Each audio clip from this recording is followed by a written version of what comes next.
We have arrived to the second round of the 2024 playoffs this week, Jason, and the Bears are headed to Grundy Center for a matchup with the Spartans. This is the weekly game preview from the Bearcast here on WestBranch.Football.com. Before we get into this week's game, we have to talk about last week's win over Sigourney Kyoto. I think I'm still at a loss for words with how that game went. I think it's fair to say, Jason, the Bears played their best game of the season last Friday night. Not sure why we have to talk about it, but we will.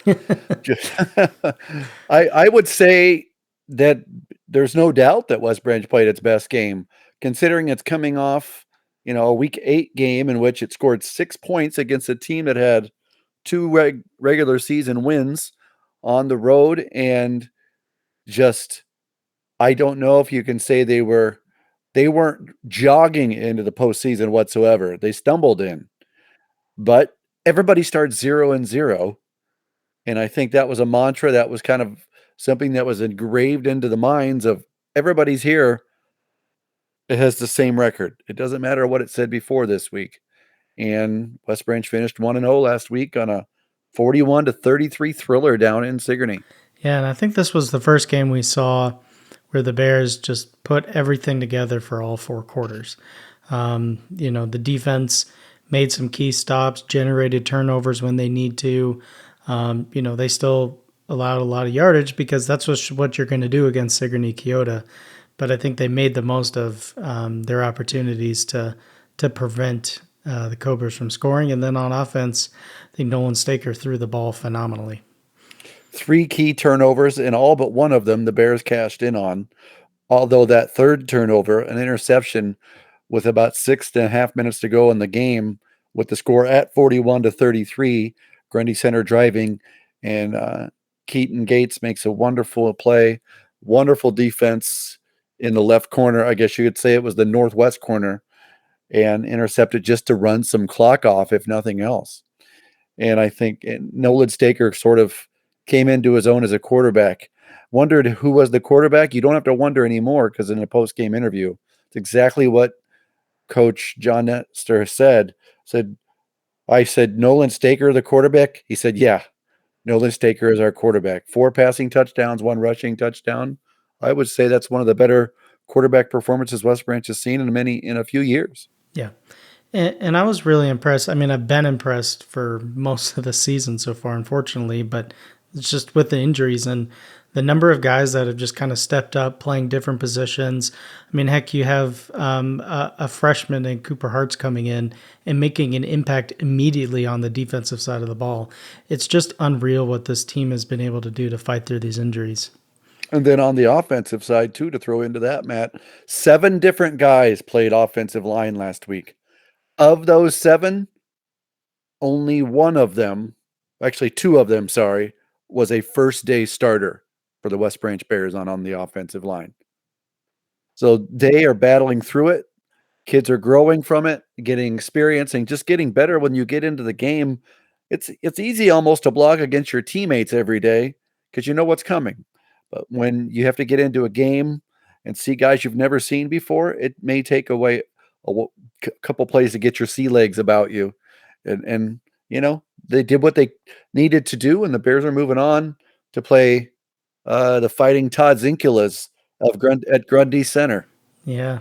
Hopefully we can continue this momentum into this week, because we're going to need it, because, man, Grundy Center, the number 1 ranked team in the state, the Spartans, if the state did an overall number 1 seed in the playoff bracket, I mean, they'd be number 1. They have not lost this season. They have the second highest scoring margin, for a little bit of analytics, second highest scoring margin and the middle of the pack in strength of schedule, but in Class 1A. But, man, they look the part, they play the part. They are good. This is not going to be an easy task for the Bears. 35 consecutive wins, 2-time defending state champs. The last time that the Spartans lost, the state championship game in 2021 against West Hancock, 19-14. That was the last time the Spartans lost. Since then, nobody has knocked the Spartans off, obviously, because that's 35 in a row, 2 titles, almost 3. and they graduated a bunch of kids last year, but they just have enough kids, and they've got a system that it's almost plug and play right now. Yeah, you've got quarterback number 12, Judd Jurovsky. 75% completions, nearly 1,600 yards this season, 18 touchdowns to just one interception. And he's got a pretty big target there, too. Tierman Vokes, 6'4" receiver. He's a senior, coming up on 800 yards on the season, 12 touchdowns, and 17.5 yards per catch. That's quite the duo. Well, I mean, it's almost you almost don't have to run a route, because more times than not at the 1A level, a kid that's 6'4", 6'5", athlete like he is, good basketball player, you just throw it a jump ball and he's going to win it most every time. And 44 completions over 700 yards have been to this kid. So 44% of the time, do the math, out of 99 completions, 44 of them been to one kid. So we'll just say 45% of his passes are being thrown and being caught by number 18. He's not just going to stand out because he's tall. He's going to stand out because he's a terrific receiver and a terrific player. Yeah, and on the rushing side of the ball, you mentioned Zinkula, Brody Zinkula, senior running back number 20.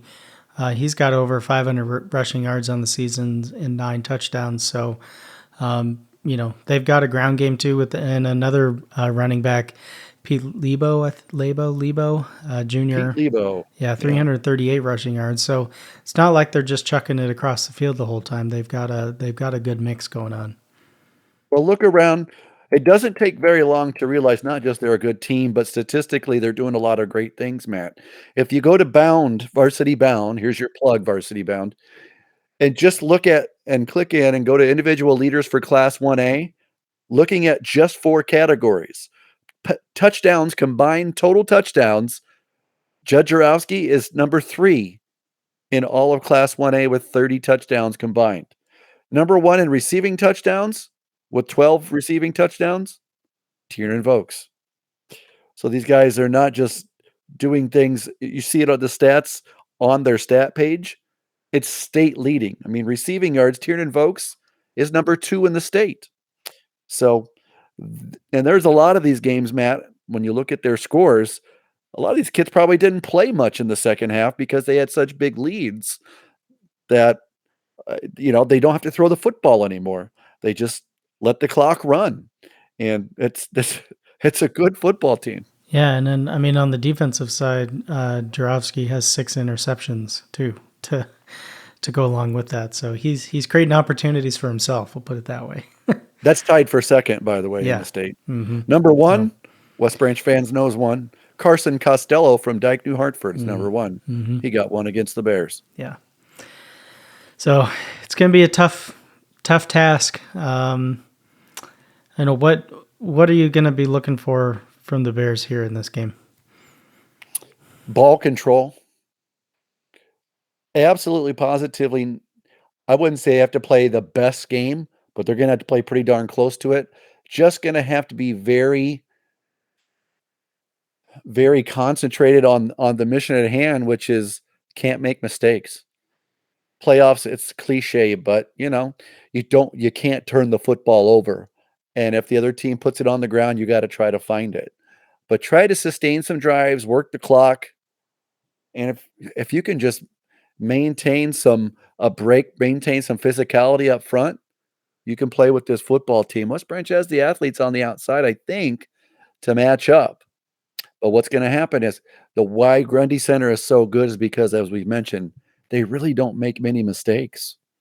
They just stay within their system, and it just works. 4 yards, 10 yards, 26 yards. It's just that way. Mm-hmm. Yeah, they're experienced too. They've been there, done that. Well, West Branch has seen a win streak too. Yep. They've seen the other side of it. Well, you never know. Yep. Well, the game kicks off Friday, 7 p.m. in Grundy Center. We hope to see you there, but if you cannot make it, be sure to catch the Bearcast. We'll be going on about 15 minutes before kickoff. Grundy Center School's YouTube channel will also have a live video streaming of the game. We'll have that linked here on the website in our preview article for the game. just have that video on and have the Bearcast on as well. If we're talking again next week, I hope we are. But until then, go Bears. Go Bears.